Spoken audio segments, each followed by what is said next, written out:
Now Suzulet backhands it to center. Sposal up into the rush over the line. Left side, passes it in front, deflected, scores! Sam Oremba picks up his first of the season and first in a Regina Pats uniform. Now, stretch pass off the boards, Valles. He'll try to feed it in front. Bedard all alone shoots, he scores! With 8 seconds to go, Connor Bedard has given the Pats a 4-3 lead. His second of the night. Connor Bedard right now is your hero. Michael settles it down. He's over the line. Right side shoots. Pat save in front. Rebound scores! It's Bateman! His first goal since November 12th of last year. Welcome to Pat's Cast. Kevin, we're recording this on a Sunday night after whatever that was we just watched. Somewhat of a hockey game? I don't know. But the first part wasn't very good, but it turned out to be okay at the end. But yeah, it turned out we'll get to that. We'll get to that. Turned out to be a little bit of a hockey game. But yeah, before we get to that game against Lethbridge, let's start at the beginning. Beginning of the week, we saw PA come into town, and I was predicting 3 wins. We were like, you got to beat these teams. So it was a good start. PA, didn't have much at all. Yeah, their offense is missing something. A lot.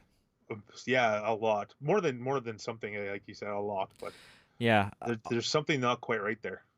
No, they've lost some talent over the past couple years, and it shows, right? It shows a lot. For sure. Well, they also have a new coach, so maybe a little bit of a different system. They got Truitt in there now instead of Habscheid. Habscheid probably brought a little different ideas to the table. So yeah, definitely. He was assistant coach, so maybe they haven't. There's some same ideas, but there's going to be some different ideas, obviously, with a new guy running the show. He's going to put his own stamp on the team. So yeah, definitely. Maybe it'll take him a little while to get into it. The only player that I thought stood out for PA was Sloan Stanek. Like, he seemed to be, he had the puck on his stick a lot. He was trying to generate stuff, but man, he didn't have not much to work with. Yeah, I agree. Yeah, for sure. But it's a game they had to win, and they did. They got 3 goals. They scored 3, and Sim shut it down. Like, Sim, he made a couple pretty good saves, and I'm not taking anything away from him, but there wasn't a ton of high quality chances from PA. I agree. When he did have the opportunities against him, he shut the door. He was on fire. Yeah, he was solid, definitely. It's one of the funniest goals I've seen in a while is the Spencer goal. 2 guys tackled Bedard basically in front of the net, and Spencer jumps over them and taps in the loose puck, and everybody's complaining. But that was clearly a goal. It was, if there was interference, it was because Bedard got tackled by 2 guys. Oh yeah, little Superman goal. Yeah, that's the funniest goal I've seen in a while. It was funny. Couple things come out of that game. Bedard, a couple more penalties. He's really racking up the PIMs. Oh yeah, he's tied for the Pats penalty minute lead. Yeah, with McNutt, who's no longer here. So he might be taking that over soon. Pretty quick, his next penalty. Yeah, and then Corbin Vaughn hit Carson Latimer and ended up, there was no penalty on the play. Neither of us seen it in live time, and there was no penalty, like I said, and there was a fight after, but he ended up getting suspended 4 games after the fact for that hit. So I have to go back and try to find that hit and take another look at it. And that's a pretty big suspension for a first offense. Yeah, right. It's a little, I'm not saying it's surprising, but just with no penalty on the play. It wasn't at the puck. That's the thing, because you're looking at the puck, you're watching the play over there, so it was away from the play, and maybe that's why maybe it was missed by both refs or whatever. But yeah, or maybe it was more violent than it actually looked on the ice when they slowed it down or watched the replays or whatever. Yeah. I don't know. Yeah, it's always different when you watch it on replay than live, obviously. Yeah. So, but and they also got a warm-up violation in that game too. Yeah, $250 fine. I don't know what it was for, but they do tend to have some guys that kind of straggle near the end of the warm-up. So I don't know if that's what it was, but yeah, I'm not going to speculate. But that's what I think it might be. Okay, I guess I am speculating. Yeah, maybe cross the red line or too slow off the ice. Yeah, because there are some lollygaggers at the end, and they tend to shoot the pucks until the very last second. And Yeah. I don't know, maybe there was a stickler linesman or something. I'm not sure. Yeah, I'm not usually there in time to watch warm-ups, but anyways. So yeah, so you were kind of questioning the Swift Current game. You're like, oh, maybe this is a game they lose this week, and a hot start. I mean, Sam Aremba, what a great tip on that first goal. Oh, Like beautiful! It was that nice was to see him get his first goal, but man, that was nice. it was very nice. It was like almost like the back of his stick, and he just tipped it straight up over the goalie. It was a great pass too by Svozil. Yeah, for Um, sure. it's a great start there, and then they give up a goal, and then Armstrong, another nice goal there. 2 in 2 games, and he snipes one with 45 seconds to go in the period. So those early goals, those late goals, kind of key in that game there. Very key. Yeah. So I mean, Armstrong, he's shown his shot a bit here. It's kind of nice to see. You need some more secondary. I don't know what the next word is. Tertiary. Tertiary. There you go. Tertiary scoring, right? Because they've got 2 pretty solid lines, and it's always nice to get a third line / fourth liner chipping in some more goals. For sure. I'm glad he's finally finding his stride. Yeah, you always see the effort. The effort's always there. It's just the finish. Just like to see a little more finish, and he's come out pretty well out of the gate of this season. Yeah, for sure. Yeah. So then that second period, I thought one thing stood out to me was Bateman. He got hit kind of ugly in the, he got cranked. and I thought maybe, ooh, man, he might, but he came back in the game. Yeah, I don't know. He missed quite a bit of time, and Yeah. all of a sudden they mentioned he was back. I'm like, hey, he's back. I was happy. Yeah, I was happy he came for back. sure. That's a big loss. It's literally a Yeah. huge loss. Exactly. And he wasn't wearing a cage or anything, so maybe, I say, oh, he broke a nose or, something dental wise, but he came back wearing a visor, and obviously he played tonight without a cage on or anything, so that's good to see. Yeah, for sure. Yeah, so then into the third period, it was kind of a back and forth game. It wasn't a bad game to watch, I thought. Swift Current's got some skill. Like obviously they're a decent team. The Pats had the benefit of a lot of power plays. Some looked good, some didn't look good. They gave up another shorthanded goal, kind of let Swift Current back in the game. But somehow the Pats pull it out with 8 seconds to go. Like, what can you say? Like Dante called him Captain Clutch. He was definitely clutch that for that one. Yeah, I didn't watch this game live. I was driving, and I was on my way home, and I was like, oh, it was 2 minutes to go when I was in the car. Like, oh, I'll get home just in time for overtime, and all of a sudden, boom, in the back of the net. Yeah, it was wild, but it was a nice feed by Vallis to Bedard in front. And Bedard, for being and you like what people say elite goal scorer. He's not afraid to crash and bang. He got in front of the net, and he got that. Yeah, he got that one in there. Exclamation point on it too. No doubt. Yeah, he goes to the net. You saw that even tonight in Lethbridge. He went hard to the net on a pass play, and he was trying to get a tip similar to that. And yeah, he's not afraid to go to the net at all, which is good to see.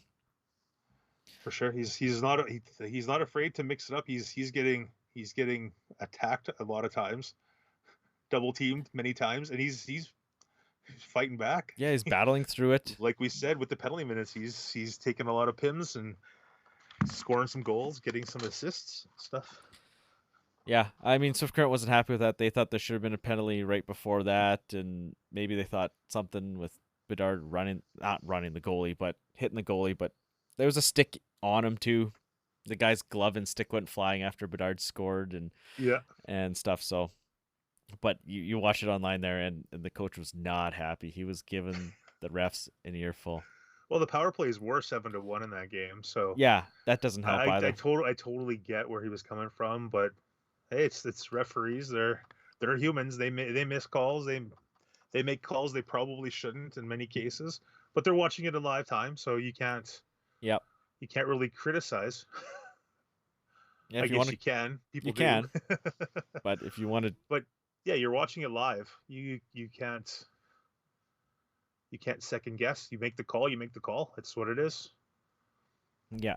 And then you going into tonight after the game talking with John Paddock, he wasn't happy with the reffing tonight. So you know, one night you're all for the reffing, and the next night it's a different story, right? For I sure. think I think that maybe. I mean, it wasn't a great start by the Pats. They didn't look good at all. I mean, they had the night off. Lethbridge was in Moose Jaw last night, so you're thinking, okay, you can capitalize on this. But the first goal, Jackson Vaughn scores, and it's waved off instantly. Goalie interference on Howe. But I mean, There was there no was penalty. It was just incidental contact on the goalie. it was waved Face off, off outside. Yeah. right? But there was no contact. It was almost zero contact. Like Yeah. it was They it was didn't explain it or anything, but I was like, what?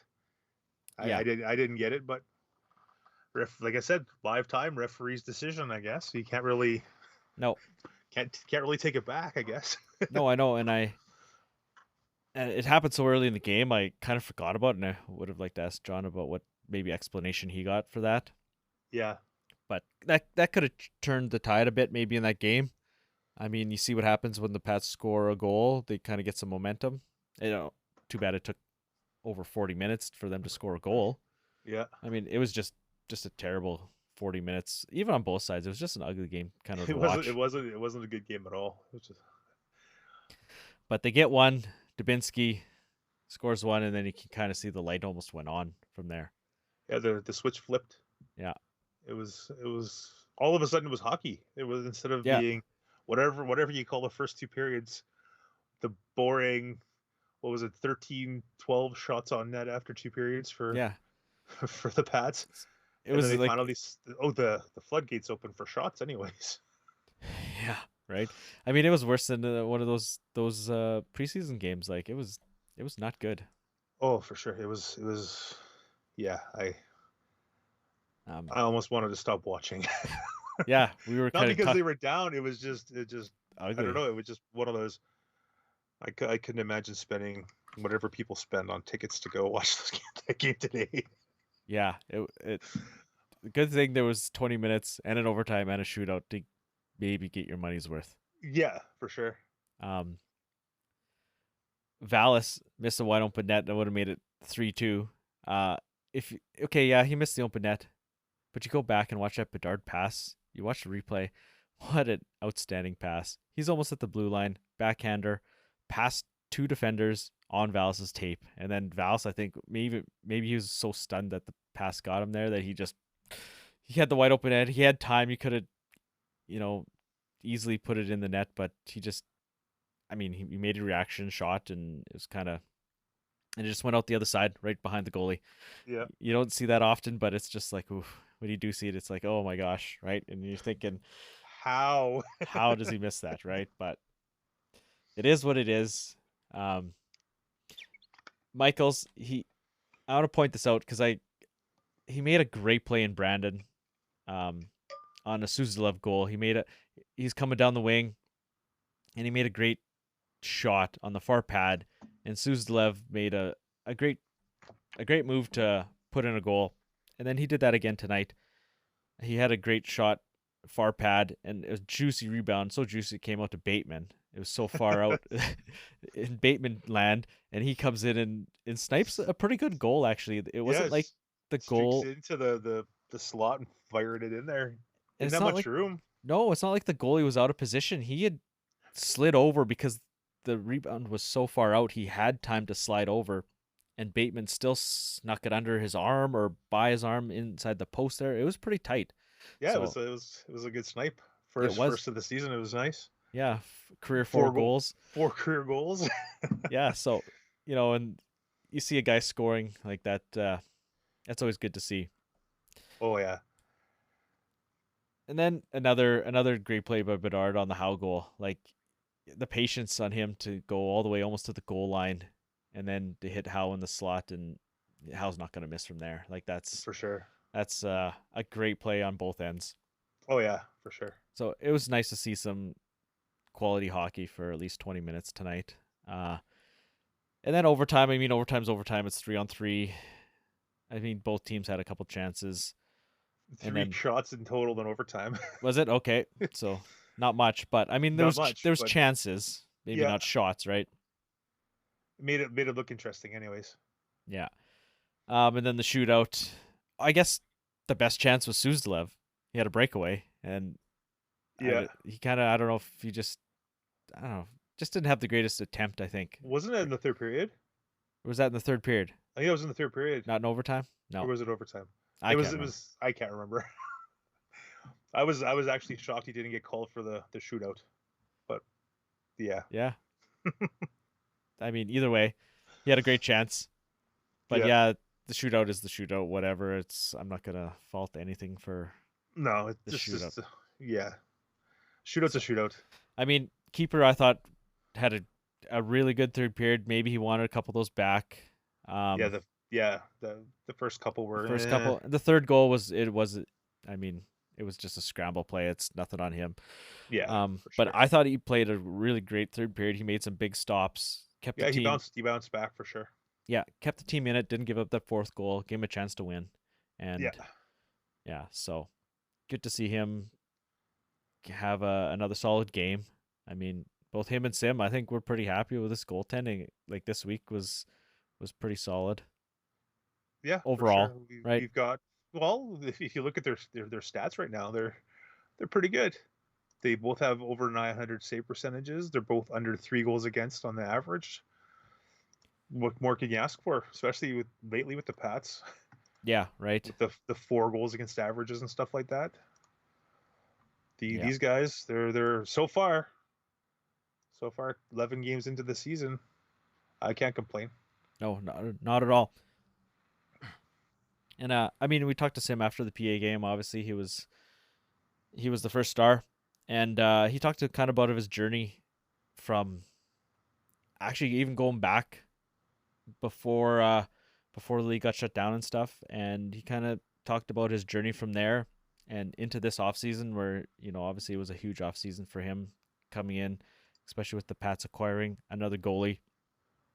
For him to come into the Pats this season and try to win a job, basically, I think the job was wide open for any of these 3 goalies to take. Yeah, I think so. I agree, but I don't know if they had Mikittis penciled in as the starter. I'm not 100% sure how their thought process was. They thought they had 3 quality goalies, and looks like they've got their 2. Yeah, I mean, they're never going to come out and say this guy's the starter or whatever, usually that early. They're always going to kind of say, oh, it's open, it's a competition, because you need that competition to bring people's games up. Like if you don't have competition, that's not going to bring your game up. And exactly. So I mean, that could have been a motivating factor for Sim amongst other things like his play last year. But we'll throw it to the interview. I mean, the Pats did release some of this, so if you did see it, you've heard this already, but I cut it down, and there's 2 minutes there that you can listen to Sim and kind of his journey. Tell us a little bit about what you went through to show up at camp the way you have. Yeah, for sure.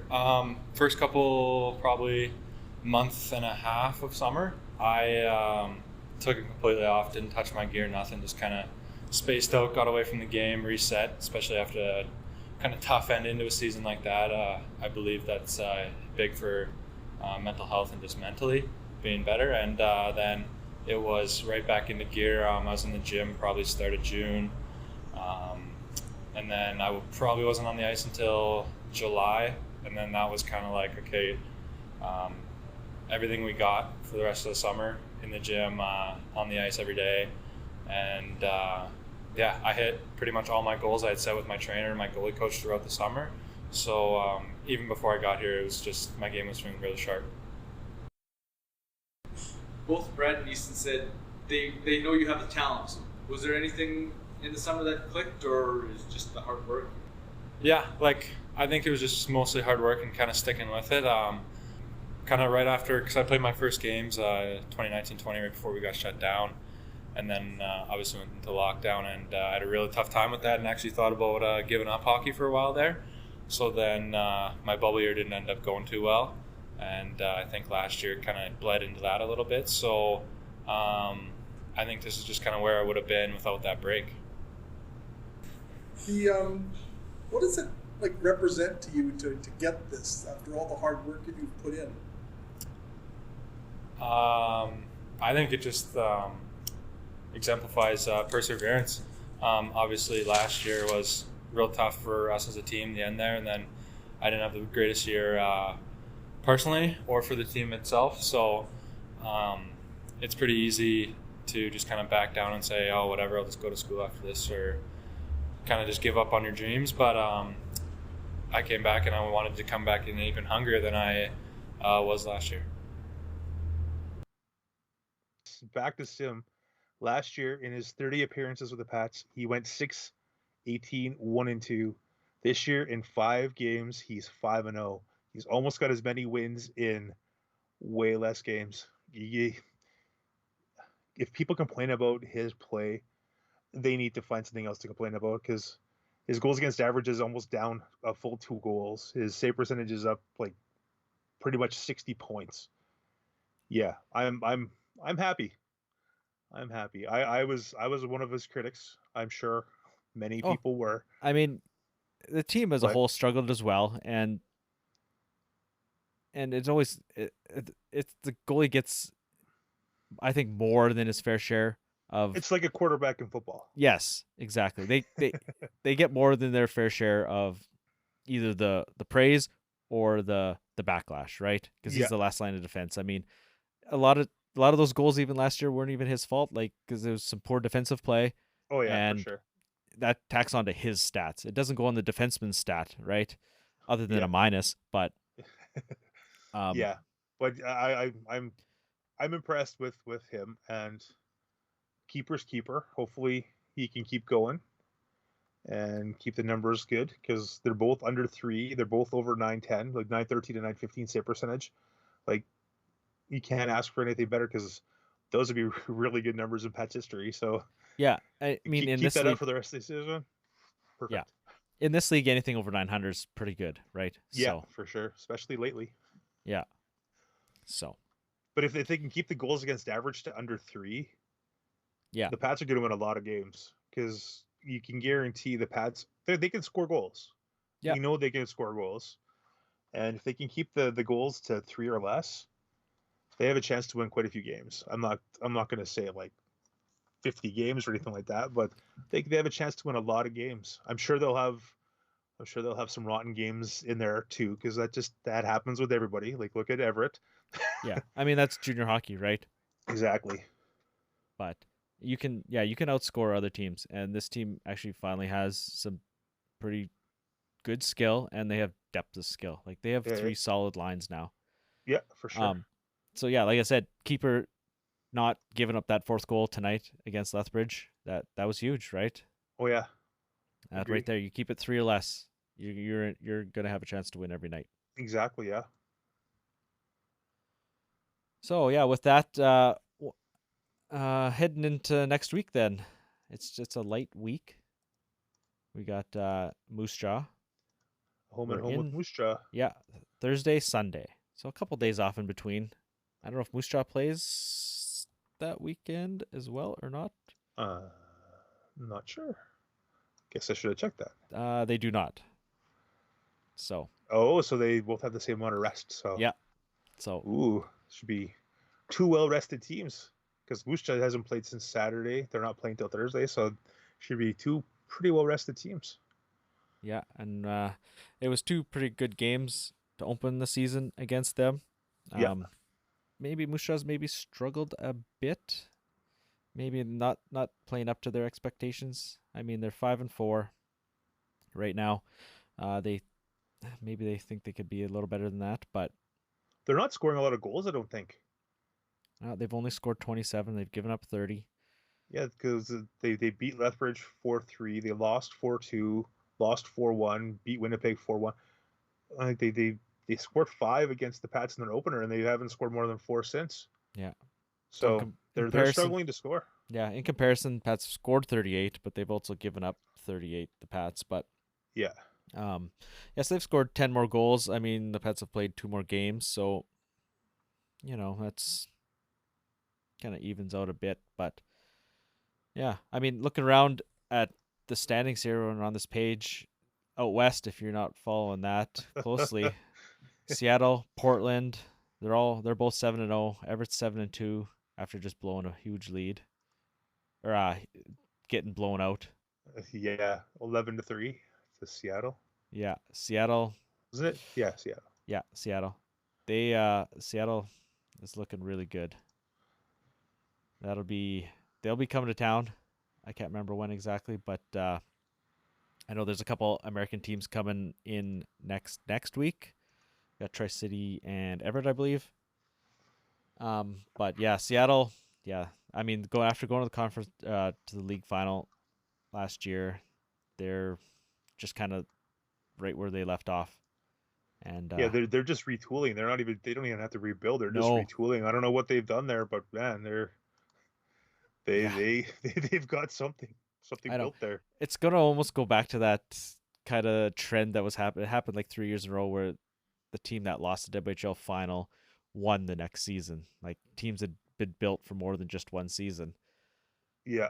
The Pats stopped that streak in 17-18 after losing to Seattle and then not making it deep into the Yeah. playoffs in 17-18. But we'll leave that be. Don't open any old wounds. Come Yeah. on, man. I know, but that's the first thing I thought of was Seattle just hot out of the gate. Like they were right there last year. I mean, nobody was beating Edmonton. I'm not surprised by that, but I was a little Yeah. surprised Seattle did come out of the West. I mean, we didn't see them at all. I didn't watch really any of the Western games. I didn't see I any of those think I teams. saw like 2 of their games, but they did have 44 wins last year, so they weren't terrible. No, they weren't.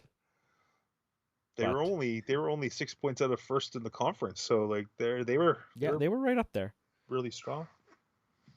Yeah, But- and then in the East, Red Deer is still rolling. I mean, their goaltending, like we kind of touched on earlier, was maybe a little unproven, but I mean, they're 7-0. So far. They're proving us wrong. They're probably proving a lot of people wrong because I never expected them to be like this. Yeah, they've given up 14 goals in 7 games.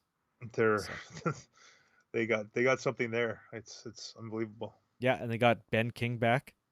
Yeah. That's a huge get for them. That's obviously what necessitated the Tanner Brown trade to And the that's Pats. a huge get for us. So And he's, now that we can maybe talk about him, we've seen him play now. I think he's a really solid defender. yeah, got his first point today. There you go. He's got a decent shot. He may not be your classic offensive defenseman, but I mean, he's a solid defender. He's 20. You see what Bateman's doing as a 20, and he's got that confidence, right? And he's gonna, he'll drive a play and pick up an assist here and there and maybe score a couple goals. Like Haroff said, they're going to be working him into the power play as well. He's not there yet. Obviously, he's just been here. So maybe that's something to look for him too. And he'll be maybe picking up some points on the power play. And speaking of Bateman, he was his goal today was only the second goal by a Pats defenseman this year. Yeah, that's going to be a change from last year where defensemen put up quite a few points last year. Yeah. Especially with Evans, obviously. Yeah. But, well, Svosel's got assists, but Yeah.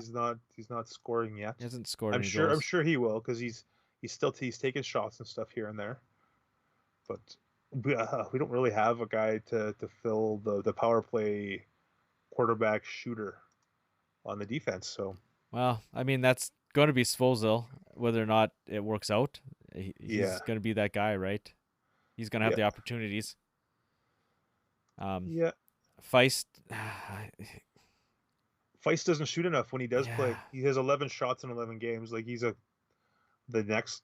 I don't know if they're comparing him to Evans or he's like the next Evans. Dude needs to shoot more. he's not quite there yet, right? Yeah. Not quite there. One other thing I want to touch on, the huge point in the game, in the Lethbridge game, was the 5-on-3 kill. Like, that was big. I mean, I don't think Lethbridge got many even shots on that. There was quite a few blocks, lots of clears.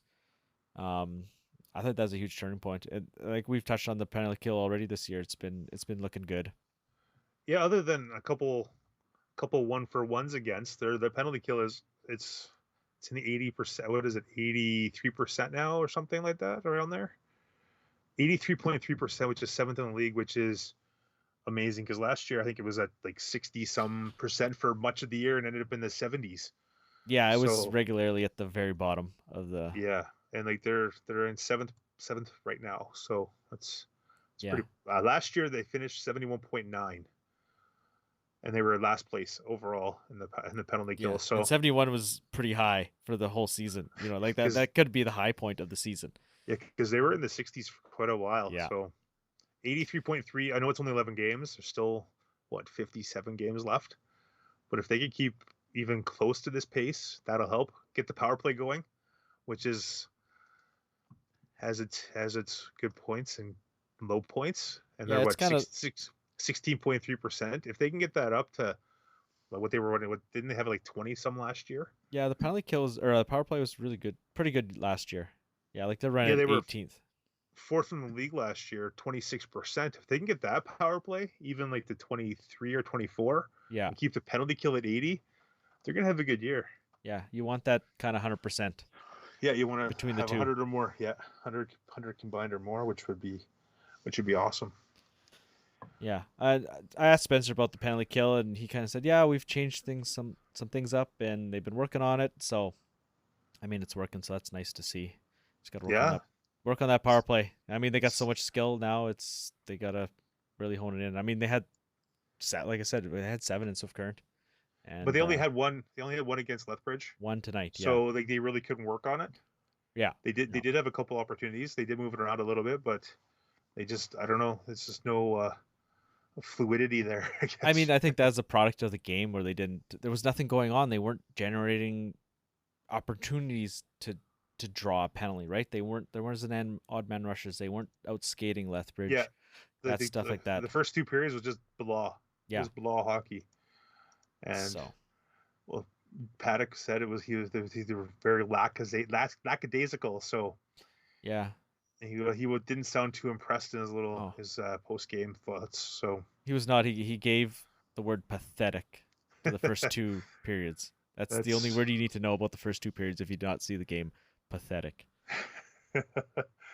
So, I agree with him. yeah, totally right. He was not impressed. I mean, I asked him about what does that kind of say that you pull out a point and almost had 2 after playing 20 minutes. He's like, well, yeah, but he wasn't really not taking the bait or anything, but he was just like, I'm still not happy about this game. He wasn't going to heap praise on the loser point Yeah, I mean, or the potential 2 points, but yeah, it's nice to see them at least pick up a point. The Pats couldn't even get some loser points last year, and that's kind of what cost them the playoffs. I Yeah. mean, you always want to see wins, but I mean, they couldn't even get it to overtime to lose a game in overtime or have a chance to Yeah. win it. yeah, And you lots see all of these lots of late blown games. Yeah, you see all these other teams with, way more loser points than the Pats did, and that, I mean, it is what it is. I'm not a fan of the loser point at all, but if it's there, use it, kind of Exactly. thing, right? Yeah. I mean, sure. you'll take it, a loser point here and there. Oh yeah. But I think that's all for this week, hey Kevin. I agree. I think we covered pretty much everything. I mean, Maybe- you went 2-1. I went 3-0, and the team went 2-0-1. So right in between our prediction. Winning So, percentage wise, I was right, but hey. yeah. I mean, we'll take as many wins as we can get. So Oh yeah, I we, mean- we need the wins now because we've played so many games. We gotta Yeah. keep it up because we're tied for 3rd or whatever in the division. yeah. but we've played like way 3 more or 4 games. more games than most teams. So And one other thing too to look forward, not to look forward to kind of keep in mind is December. You're going to be missing Bedard. You're going to be missing Svozil, maybe Suzdalev. probably not Suzdalev. You don't think he'll go? Well, I guess He'll probably go to camp, maybe. Who knows? yeah. Well, I shouldn't say that because he's never mind. It's not Russia. It's No, it's Sweden. It's Sweden. It's Yeah. Sweden. So Yeah, yeah. so yeah, we could be losing 3 of our three of our key guys Exactly, and that's going to be for like 12 games. Like, for a while. it's a lot. We kind of discussed in that post game, and so you gotta get these wins now against these teams that are lower down in the standings. And These are especially key. and the teams in the division, Yeah, like division and conference. So this Moose Jaw home and home, like you gotta have one for sure. You can't lose Oh, both. yeah. got to And at least split. Yeah, and it'd be really nice if you can get 2 off them. It's gonna be Yeah. tough, but that's kind of key. It'd be key points. So, I think with that, another thing too is if you're liking what you're doing, help us out, give us a share, stuff like that. If you have any suggestions for the show, we're wide open. Let us know what you like, what you don't like. So, if you made it this far, give us a retweet or whatever. Check us out on Twitter, and yeah. So that's about all I got. Hey, Kevin. That's it. All right. I'm good. All right. Well, see you at the rink. See ya.